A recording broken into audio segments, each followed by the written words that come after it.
Eu quero começar a falar de uma coisa que para nós é muito conhecido e óbvio, que é a mulher virtuosa. O valor da mulher virtuosa. Quando a gente lê esse texto, em Provérbios 31:10, o texto está falando que existe uma mulher que tem virtudes. Virtuosa é que tem virtudes. Poderíamos classificar muitas virtudes das mulheres. Virtudes que colocam a mulher como uma mulher top. Uma mulher que está lá na frente. Eu posso chamar a minha esposa, a minha mulher, de virtuosa pelos dons, pelo talento que ela tem, pelo zelo, cuidado, enfim, comigo e com meus filhos. E certamente a sua mãe tem alguma virtude para você elogiar ou pensar, né? Então, esse texto de Provérbios 31:10, que vai ser colocado aí pela produção para nós, diz assim: mulher virtuosa, quem a achará? O seu valor muito excede o de finas joias. Esse autor está fazendo uma comparação de que uma mulher virtuosa, ela tem muito mais valor do que joias. E tem joias, irmãos, que chega a valer 1 milhão ou milhões de dólares. Tem joias aí que são expostas em museus, ou joias da coroa, joias de mulheres que passaram aí pela vida, que são vendidas, e colecionadores dão altos valores por essas joias.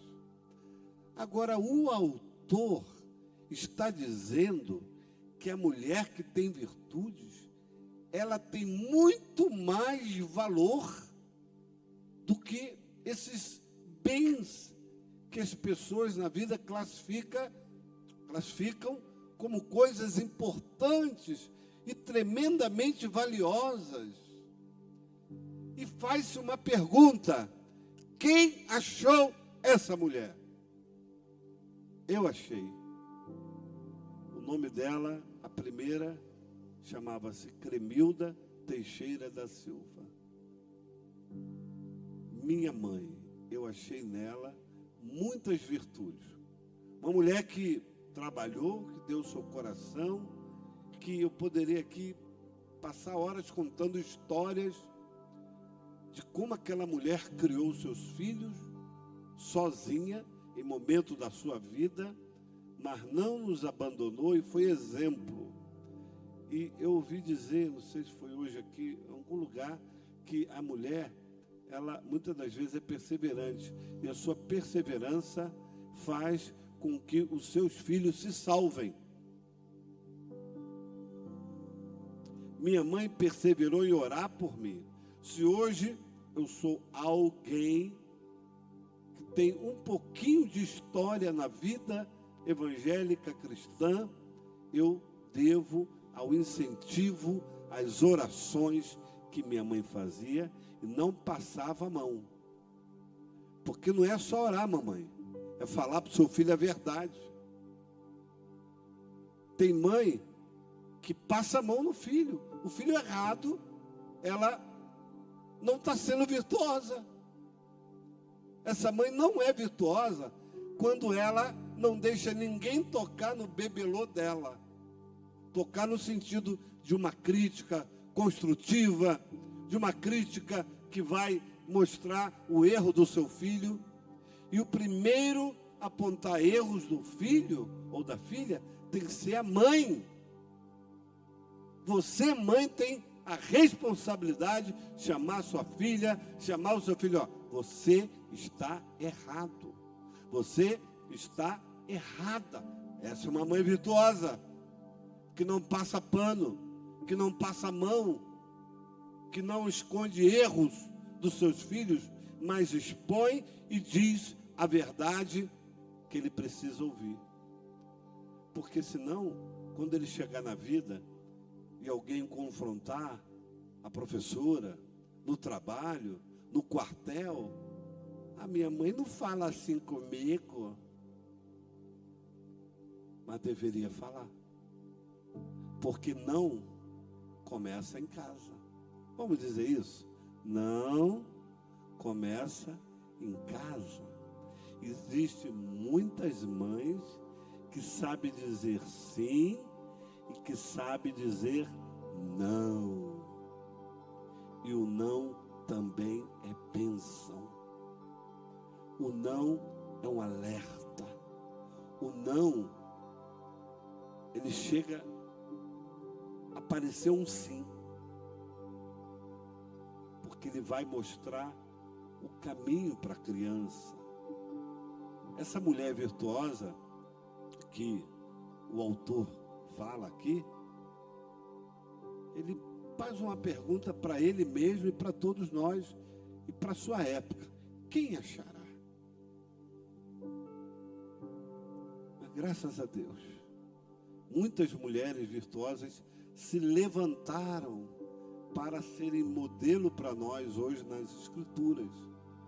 Você quer ver? Tabita. Ô Tabita. Tabita também era conhecida como Dorcas. Essa mulher, no Novo Testamento, ela era conhecida por sua boa ação, por ser generosa, por ser alguém que até fazia roupas para os que não tinham roupas. Então essa mulher era uma mulher virtuosa que a Bíblia descreve, que para nós é um tremendo exemplo. Abra aí a sua Bíblia em Atos, capítulo de número 9. Atos, capítulo número 9,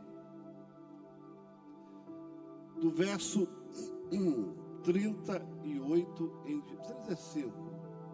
E viram-nos todos os que habitavam em Lida e Sarona, os quais se converteram ao Senhor. Atos 9, 36 agora. Havia em Jope uma discípula chamada Tabita, que traduzido se diz Dorcas. Estava cheia de quê? O que essa mulher estava cheia, irmãos? De boas obras.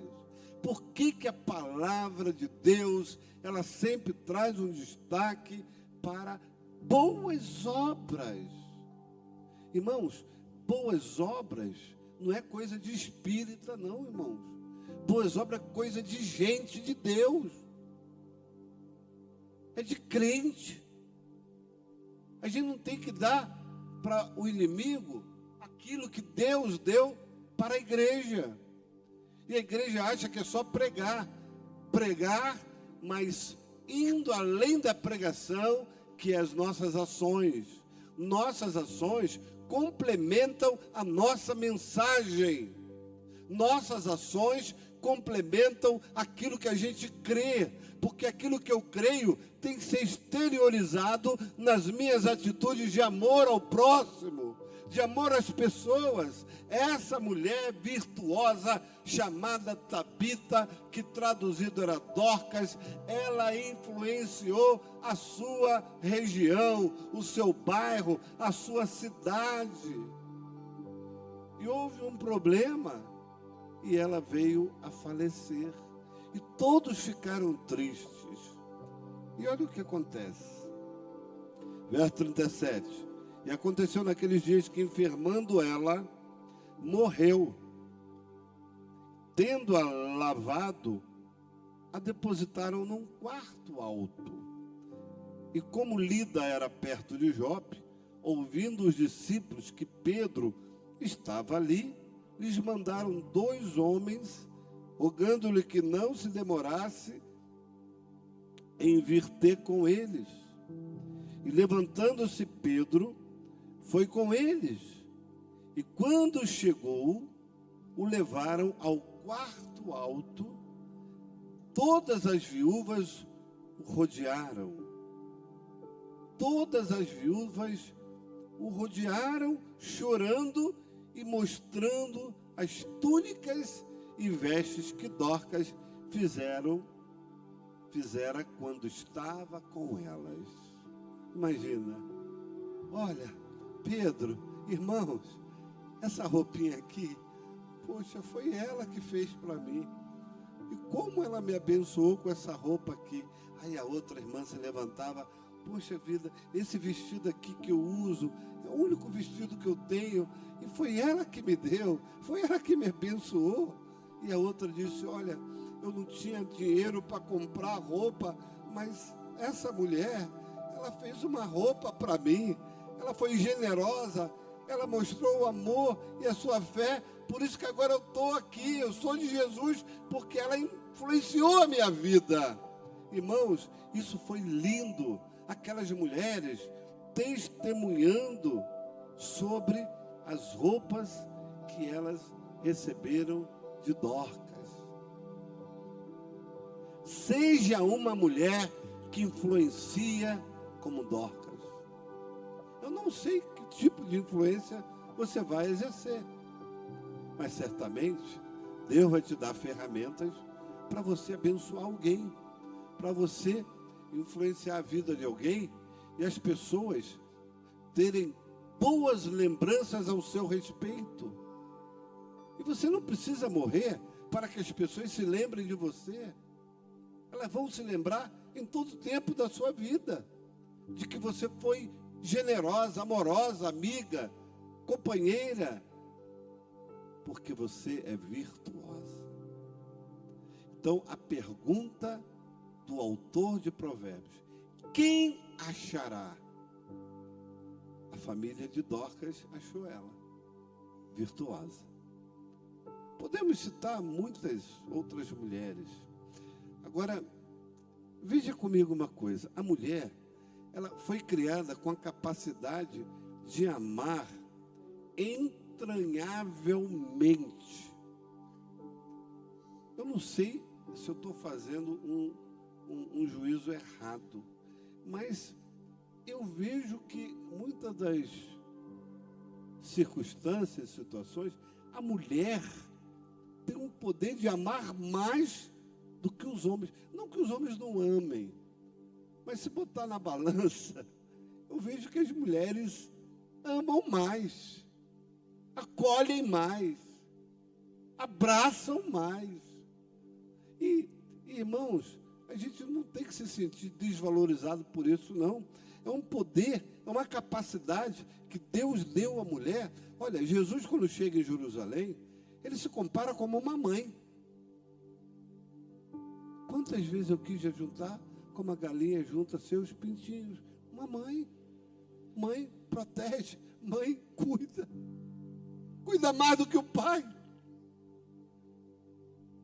Eu disse cuida mais, não é que o pai não cuida, mas a mãe cuida muito mais, porque o pai sai para trabalhar e a criança fica ali com a mãe o tempo todo. A maior referência dela, até ela chegar a uma certa idade, muito mais a mãe, porque a mãe gastou muito mais tempo,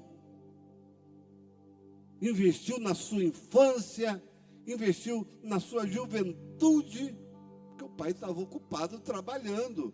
É claro que fazendo o seu papel também, influenciando de outras maneiras, mas a mãe tem esse poder. A maternidade confirma isso, irmãos. Essa capacidade que a mulher tem em doar-se para os outros de uma maneira muito mais espontânea do que os homens. Isso é muito espontâneo da mulher, dela abraçar, dela dar carinho, dela proteger. Isso está entranhado nela. A mulher protege. Mas eu falei, a mãe, ela é protetora, ela cuida, mas ela tem que saber que ela também precisa dizer não. Vamos pontuar isso aqui. Na hora certa, não é não. Sim é sim. E às vezes até endureceu o coração. A gente fica vendo aí na internet as brincadeiras com as mães. Lá estão botando o chinelo que a mãe usava para bater nas crianças. E aí, jogava o chinelo assim longe, o cara saía correndo, acertava lá embaixo. Como é que a mãe tinha essa capacidade, né? De com aquele chinelinho, pá. Quando a mãe falava, a gente tinha que obedecer. Então, mãe tem que ter o chinelo dos dias atuais. Eu não sei qual seria, você vai saber, Deus vai te dar uma estratégia. Porque hoje a mãe não joga mais chinelo nas crianças. Ou joga ainda? Joga? Não tem problema em jogar, porque a gente fica constrangido por causa da lei. Olha, isso dá cadeia. O filho agora pode denunciar a mãe, porque a mãe jogou chinelo nele, porque ele fez coisa errada. É melhor a mãe jogar o chinelo em você do que a polícia jogar um cacetete na tua cabeça. Ainda é melhor. Gente, eu lembro da história. Essa semana eu fui a Madureira fazer um exame. Lá na estrada do Portela. Foi uma fase da minha infância. Eu tinha 13 anos ali. Eu atravessava da Conselheiro Galvão lá para a estrada do Portela. Eu tinha que atravessar a linha do trem para ir trabalhar. E eu frequentava, naquela época eu não era crente, o Portelão, com meus colegas. E um dia nós fomos num baile no Portelão, e voltando por aquele caminho, um caminho assim, ermo, né, meio que vazio, Camburão naquela época, aquele carrão, Chevrolet Camburão, quem lembra disso aí, Camburão? A gente via, eu e mais uns 4 colegas do baile, e o Camburão veio e jogou a luz em cima da gente, travou e parou a gente. Aí o coração da gente acelerou, né? Não tínhamos feito nada de errado, mas a gente já ficava ligado, né? Aí os caras saíram, os policiais. Aí, vocês têm alguma coisa aí? Está carregando alguma coisa que não pode? Aí a gente, não. Então nós vamos revistar vocês. Aí começaram a botar a mão no bolso, todo mundo. Aí eu acho que veio um sargentão lá, botou a mão no meu bolso. Aí eu caí na asneira de falar uma besteira. Eu falei assim, ó, não coloca nada aí no meu bolso não, tá? Porque eu tinha ouvido falar que às vezes eles forjavam fragante. Botavam um cigarrinho na roupa de alguém para dizer, ó, tu tá carregando isso. Aí eu falei pro policial, não coloca nada na minha roupa não, né? Aí ele olhou assim para mim, irmãos, eu só senti aquela mão grossa assim no meu pescoço. Pá! Você está pensando o quê? Que falta de respeito com o policial. E aí eu acho que tinha alguém maior do que ele lá no grupo, falou, não, deixa eles para lá. Eles estão limpos. Pode ir embora. E eu fui com o coração apertado. Aí pensa no bullying que eu sofri depois dos colegas. Tá vendo? Não bota nada no meu bolso, não. Pá! Não bota nada no meu bolso, não. Pá! Caí na asneira de falar essa besteira, né? De duvidar da idoneidade do policial. Então, a gente precisa entender que a nossa vida, ela tem um caminho. E muitos desses caminhos, a mãe e o pai também, são os que nos dão a trilha, nos dão a direção para a gente seguir. Então a mulher tem uma capacidade de pensar nos outros mais do que em si mesma. É ou não é verdade? Principalmente a mãe. Ela às vezes ela deixa de comer ou ela come menos para dividir o bife para todos. Eu vi minha mãe fazer muitas vezes isso. Às vezes só comer o feijão e arroz e pegar a carne e dividir para os filhos. Porque é a mãe, é a capacidade de pensar nos outros do que em si próprio. É a mãe que muitas das vezes vê que o filho está precisando de algo, ela deixa de comprar para ela para investir no futuro do filho, na escola do filho, na faculdade do filho.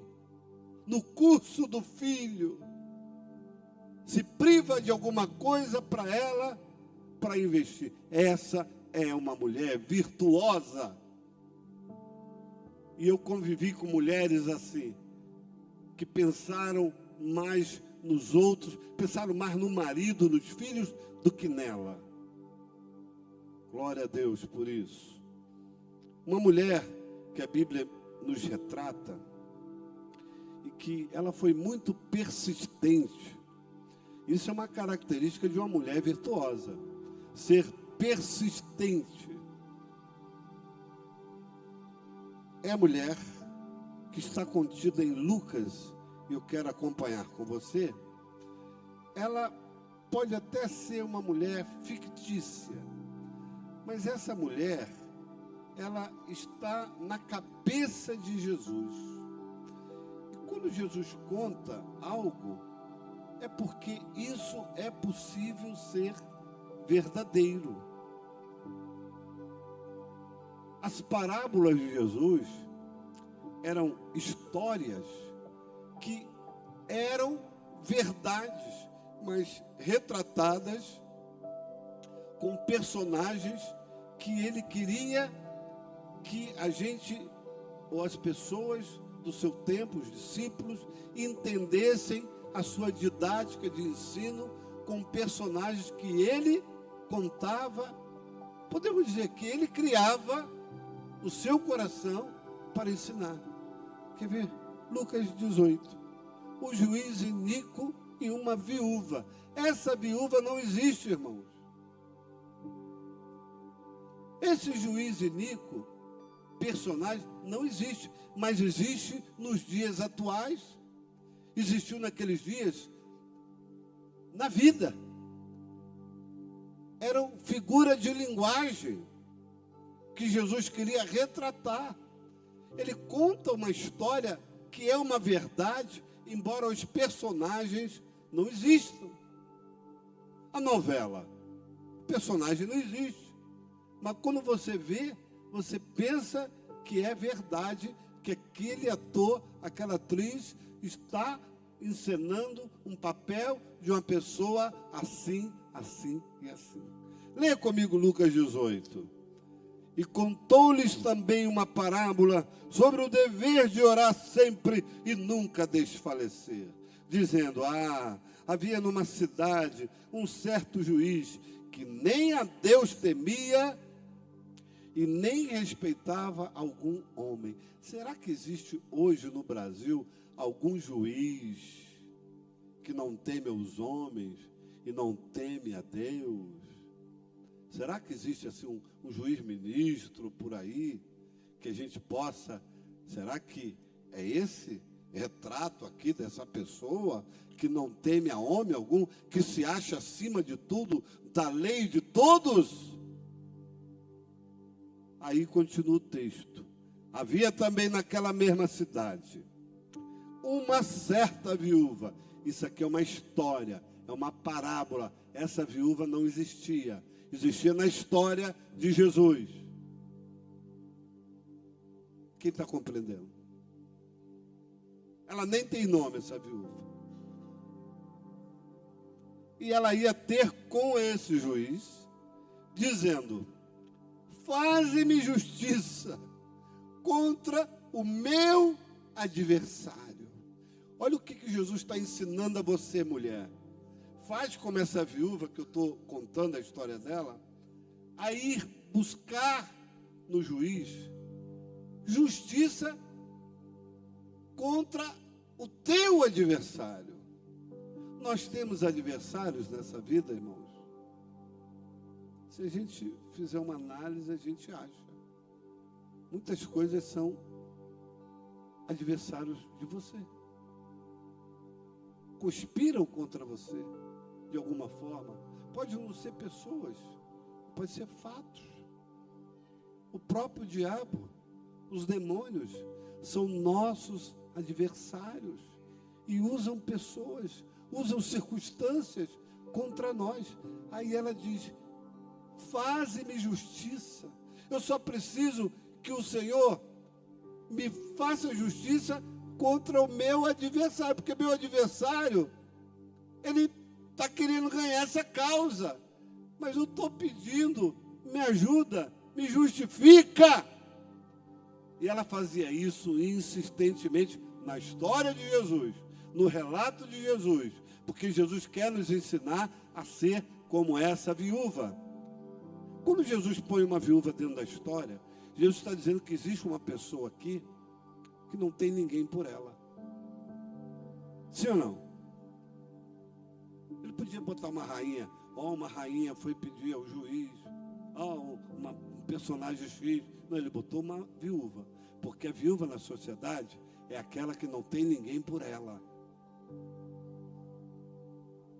Você, às vezes, está como uma viúva. Não tem ninguém por você. Você não é viúva, mas a circunstância faz parecer que você é uma viúva. Viu, Fábio? Você está parecendo uma viúva. A circunstância. Eu, às vezes, me coloquei no lugar de uma viúva, nos momentos que eu atravessei na minha vida. Desamparado, desassistido, sem recursos, sem familiar, sem marido no sentido do provedor, do cuidador. Essa é a personagem que Jesus coloca numa história e diz que ela foi perseverante, que embora ela não tivesse o cuidado nenhum, ela não tivesse ajuda de ninguém, ela resolveu por si própria ir em busca de justiça, ainda que ouvisse não, ainda que batesse na porta e não, ainda que batesse na porta e outro não.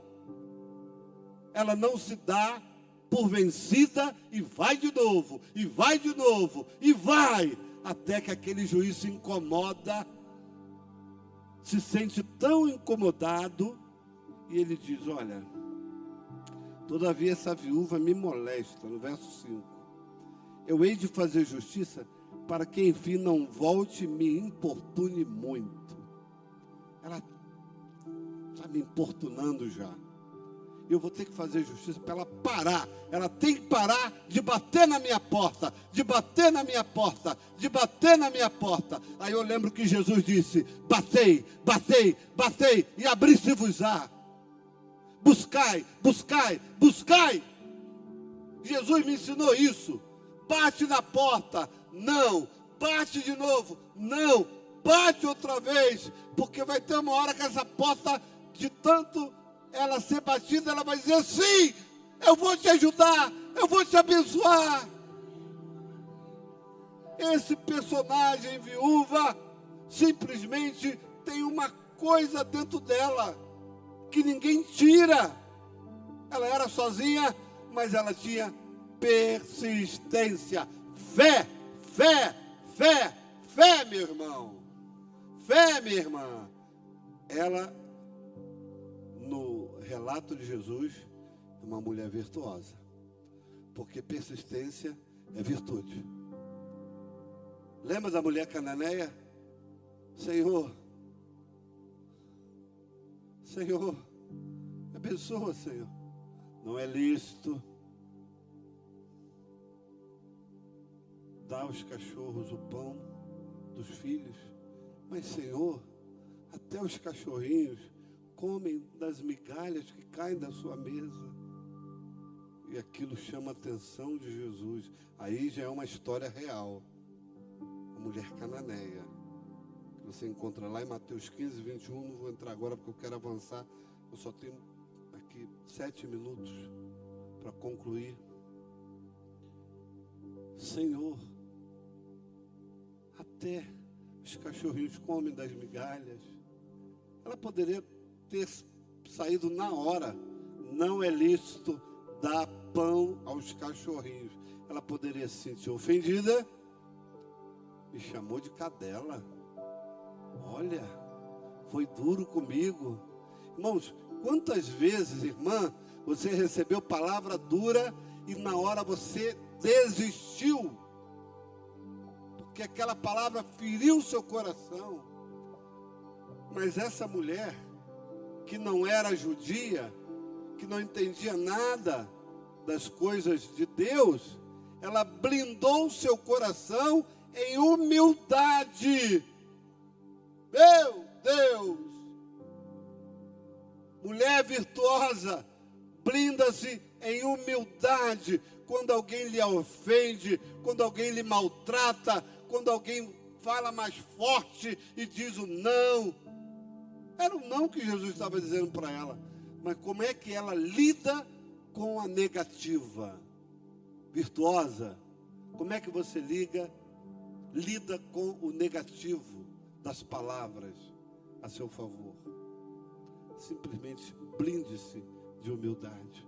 Oh, eu preciso, eu reconheço, sou ninguém, mas me ajuda, por favor. Irmãos, eu já consegui assim, resolver coisas porque eu desci. Sabe? Conta a sua história. Eu vim de longe. Eu enfrentei um engarrafamento. Conta a sua história. Não tem uma expressão que o pessoal usa muito aí no popular? Vai que cola. Cara, fala a verdade. Eu fiz isso essa semana. Tinha que fazer 2 exames. Um em Bangu, um em Campo Grande e um em Madureira. Tudo no sábado. Eu tinha que ir para uma outra programação à noite. Aí eu saí de manhã, fui para Campo Grande. Sandra me telefonou, me pega aqui no Carrefour. Aí eu mudei meu percurso para pegar a Sandra, para dar tempo de pegar a Sandra, ir para casa, almoçar e ir para o outro exame lá onde eu tinha que ir. E o sábado, acho que o Rio de Janeiro estava horroroso de trânsito. Madureira, Campo Grande, Bangu, Avenida Brasil, estava tudo horroroso. Irmãos, onde você ia tinha carro. E eram muitos carros. Aí eu peguei um trânsito, cheguei atrasado, botei o endereço. Nada contra, que eu sei que a gente está falando na internet. Onde era o centro médico, que me deram o endereço, que eu fui parar. Quando eu parei o carro no número que eu ia, cheguei no Centro Espírita de Candomblé. Eu falei, meu Deus, eu estou atrasado, eu enfrentei tanto trânsito para bater aqui, tem alguma coisa errada. Aí eu fiquei assim meio que desesperado na rua, já tinha estacionado, já tinha atravessado a rua. Eu falei, moça, eu preciso achar aqui o Centro Médico Guanabara. Onde fica? Ela deu um sorrisinho e falou, moça, é ali, ó, naquela segunda rua, aquele prédio azul lá embaixo. Falei, mas por que eu caí aqui? Aí depois eu descobri, quando eu cheguei lá, moço, é porque tem 2 números, 418, e a prefeitura ainda não resolveu isso, a gente já pediu para mudar. Então tem o 418 Centro Espírita e tem o 418 Centro Guanabara.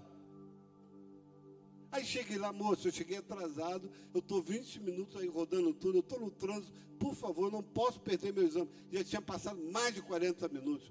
E o tempo que normalmente para um exame você fazer quando você atrasa, a tolerância é 15 minutos. Contei a minha história. Aí o moço olhou assim para mim, não, senhor, fica tranquilo, não vamos lhe ajudar, o senhor vai fazer o exame. Fala, abre a boca, persiste, insiste, vai, uma hora rompe as coisas. Aí eu fui lá, hoje não deu certo, volta de novo, vai outro dia. A vida do crente é assim, irmãos. A gente passa tantas situações difíceis, depois quando você vence, você dá uma valorização naquilo que você venceu. Aquilo vem na tua mão assim, de uma forma tremenda. Por quê? As pessoas não dão muito valor às coisas fáceis. Mas as coisas difíceis, a gente valoriza mais, né? E parece que Deus gosta de deixar a gente na guerra, né? Mas isso aí sabe o que é? Treinamento. Fala para o seu irmão, treinamento. Gente, presta atenção. Pastor Abel, Israel sai do Egito. com a promessa de entrar na terra prometida. Aí, quando eles saem daquela situação de Faraó, todo mundo morreu lá no Mar Vermelho, que eles atravessam aquele pedaço, e parece que foi Refidim, que eles estão ali para dar sequência. Quem aparece na frente deles? Os amalequitas. Para quê? Guerra. Eles tinham acabado de passar por uma com os egípcios, só que agora Deus deixou eles na guerra. Josué, vai lá, resolve isso. Moisés falou. Tu pensa que Josué falou, não, que isso, Moisés? A gente nunca lutou, nunca fizemos guerra com ninguém, não sabemos nem pegar numa espada. Irmãos, Josué obedeceu. Não sei como é que ele treinou, não sei qual foi a estratégia de guerra. Eu sei que Israel venceu os amalequitas. Meu filho, encara a vida. Minha irmã, mulher virtuosa, vai para dentro, vai para frente. Deus vai te honrar, Deus vai te abençoar. 3 minutos e eu encerro. Quero terminar apenas falando sobre uma mulher que foi muito virtuosa. Ela fez a mesma coisa que aquela viúva da história de Jesus fez. Porque a história da viúva Jesus estava querendo nos ensinar sobre nós orarmos. E eu não terminei. Lá diz que Deus não fará justiça aos seus escolhidos que clamam a Ele dia e noite, ainda que tardio para com eles, em relação ao juiz que deu a sentença que ela precisava. Deus não é injusto juiz. Aqueles que clamam, aqueles que oram, Deus responde. Ainda que tardio, mas não é tardio, é no tempo dele, é no momento dele, é na hora dele. E a hora dele é a hora certa. Diga isso, a hora dele é a hora certa. E eu penso que a hora certa é agora, para dizer a Deus, por favor, tem que ser agora, tem que ser agora. Não é mágico Deus, não. Deus é certo, é pontual. Ele abençoa na hora que tem que abençoar. Então, Ana, em 1 Samuel 1:27, diz lá, que esse menino orava eu, e o Senhor atendeu a minha petição que eu lhe tinha feito. Você conhece a história de Ana e sabe que ela ora a Deus para engravidar, para ter um filho, e Deus concede, e ela entregou aquela criança para o serviço do Senhor. E ali você conhece a história do profeta Samuel, porque Ana era virtuosa, esposa de Elcana. Elcana tinha uma mulher virtuosa que se chamava Ana. Minha irmã, quer ser virtuosa? Seja mulher de oração, que não desiste, que vem para a vigília, que vem para os cultos, que vem buscar, que vem orar, que insiste. Que Deus te abençoe poderosamente com essas poucas palavras. Que o Senhor encha teu coração de fé e que você seja uma mulher virtuosa, um homem também virtuoso, porque o homem também tem as suas virtudes. Em nome de Jesus, aplauda o Senhor.